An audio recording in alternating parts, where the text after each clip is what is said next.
Taigi, labas rytas. Labas rytas visiems. Ir šiandien 10 laida Rytas su Alfonsu. Ir greičiausiai tai bus paskutinė laida, kuri yra suplanuota 7 valandą ryte, nes greičiausiai daugiau neberodysime nustatytų laikų, kadangi niekam neįdomu, niekam Lietuvos valstybės nereikia, visiems reikia karo. Todėl mums nereikia karo, mums reikia laisvos Lietuvos. Taigi gavau laišką, kad patvirtinta, kad pagal kažkokius tai straipsnius peržiūrimas mano pabėgimo statusas Baltarusijoje įteisinimas. Tai žodžiu, tvarkysiu toliau dokumentus, video aišku duosiu įdomių video, kad būtų į ką pasižiūrėti, bet nustatytų 7 valandą ryte nebebus tokių laidų. Baigiam pokalbius kiekvieną vakarą 8 valandą, kur darėm, šiandien bus paskutinis pokalbis. Tai žodžiu,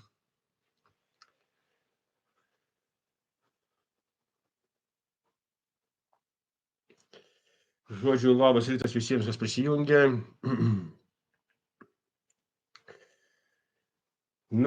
Tu čia žiūri vienas, o TikTokas rodo, kad žiūri daugiau, plus transliuoju per YouTube, tai žodžiu nesvarbu, kiek žiūri, paskui įrašas bus, tada ši transliacija bus ir įrašas paleistas, todėl kiek yra žiūrinčių, tiek nesvarbu. Tai va, tokios naujienos, liūdnos gal kam linksmos, nežinau.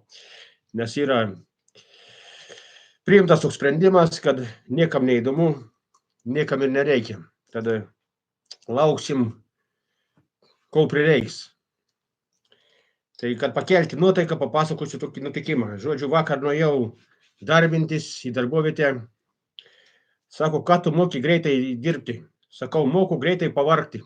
Tai va, toks tas nuotykis, kad žodžiu, naujas toksai laifakas, ką moki greitai dirbti, tai moku greitai pavargti. Taip, vienas žiūrovas žiūri, sako, bet rodo 4, tai žodžiu nesvarbu. Tokios tai naujienos. Vakar buvo baisus vėjas Minske. Į paradą nevykau, vykau į karuselės, tai žodžiu į parkus ėjau pasižiūrėti, padariau tiesioginę transliaciją prie Pergalės aikštėje, tai žodžiu, kas nematėte, šiandien greičiausiai įkelsiu prie amžinosios ugnies, nes pagalvojau, kad gegužės 9 dieną ten bus neįmanoma nei privažiuoti, o norėsiu daug apeiti visų šventinių vietų, nes kadangi daug kur bus ne vienoje vietoje Minske švenčiama, todėl norėčiau aplankyti ir ten, kad suspėti, nors po truputį pafilmuoti ir parodyti jums, kaip vyksta šventė, kai žmonės švenčia Pergalės dieną. Ir pats jau esu pasiruošęs, turiu ir pasidaręs Lietuvos valstybės emblemą, žodžiu, nes kadangi ženklelio nieks nesiruošia atvežti man iš Lietuvos, tai žodžiu, parodysiu, kur kitur pasidaręs. Komentuokit, ar tinka, ar netinka, žodžiu. Bet manau, turės tikti, tai va, ant kaklo tokį užsidėsiu.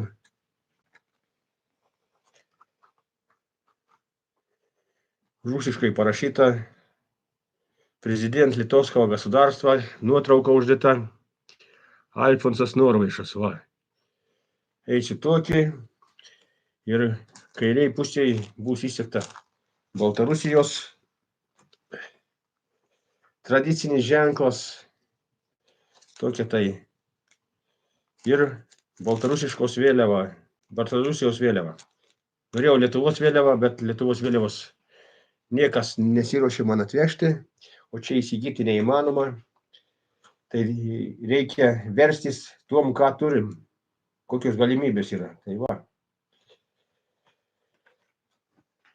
Taip, praleisiu gegužės dieną, 9 dieną, pergalės dieną. Bandysiu kuo daugiau jums parodyti, kiek pavyks ar nepavyks. Iš kur atsiradai iš vis? Na, aš tai iš kur, kaip suprasti, iš kur, iš moters. Aš pasiliksiu, kur man reikės, čia rašo, iš kur atsiradai, žodžiu, tai aš atsiradau iš moters. Rašo ten ir pasilik, tai žodžiu, dabar pasiliksiu, aišku, iki naujų metų, pasiliksiu, po naujų metų grįšiu į Lietuvą. Rašo vatnikas, taip, aš esu vatnikas ir tuom didžiuojuosi, labai gerai, kad aš toks esu. Kad būtų daugiau tokių vatnikų, mes išeitumėm į valdžią, bet dabar dar mažai esame. Kas čia per šnicelis, klausia. Nematau jokio šnicelio, pas mane nėra šnicelių. Nuims tave tuoj duchas. Koks tas duchas mane nuims? Čia tu nuimsi. Tu esi mažas duchas, kad mane nuimtų. Esi nereikalingas Lietuvoje. Susirasim tave, kai grįši. Kai grįšiu, aš pranešiu, nereikės manęs ieškoti. Todėl galit nepergyventi, aš grįšiu garsiai. Visi matysit, kai grįšiu. Ir rašo, tai čia aferistas, kur Malinauskas rodė. Žodžiu, jo, apie mane rodė perdėtai, tai žodžiu, kas nežino, aišku, paskui sužinos, ką tu garsiai lopas tu paskutinis. Na, tegul būnu aš lopas, bet didesnis už tave, todėl galit nepergyventi. Anksčiau daug vartojot alkoholio. Taip, vartojau, ką? Kiekvienam žmogui yra savo duotas, vienas gali daugiau išgerti, kitas mažiau, todėl kiek kas nori, tik tas išgeria. Žodžiu, komentarų rimtų nėra, yra tokių, rašo tokie vėjuoti vėjai, kurie net nesupranta situacijos, matomai, gal dar tebėra apsinešę iš po vakar, o gal jau šiandien apsinešė. Tai žodžiu, sunku su tokiais žmonėm, kurie rašo, gal Baltarusijos auditorijai daryk laifus. Žodžiu, darysiu, kam aš norėsiu tos laifus, aš darysiu Lietuvai, kodėl man aš darau lietuviams, man Baltarusijai neįdomu, man įdomu lietuviams daryti, tiems, kuriems rūpi Lietuva, tie, kurie nori turėti savo valstybę. Valstybė yra įkurta, todėl ateis tas laikas, kai jinai sužydės, kol kas užšaldom tą temą ir, žodžiu,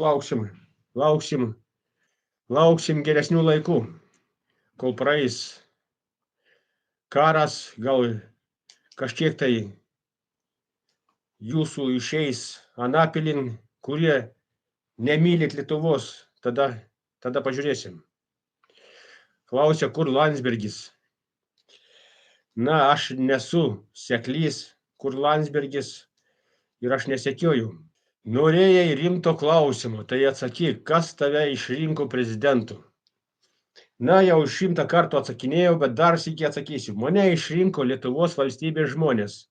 Tie, kurie tuo metu buvo Lietuvos valstybėje. Todėl dar sykį atsakau. Pasakyk, už ką turėčiau kariauti. Na, kariauti iš viso nereikia. Lietuvos valstybė ir Lietuvos valstybės žmonės nekariaus.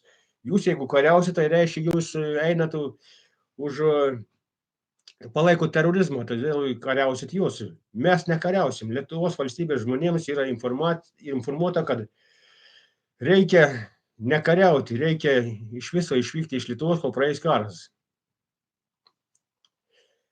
Tai va, šiandien tiek. Žodžiu, video bus visokių, bet nebebus nustatytų laikų, nebebus politinė tema, nes kadangi niekam neįdomu, apie karą mums neįdomu pranešinėti, todėl ką nors kitką pranešėsim. Ačiū už dėmesį, ačiū, kad palaikot, malonu, nors ir ne kokius komentarus gaut, bet vis tiek malonu. Tai šiandien tiek. Te padeda mums Dievas.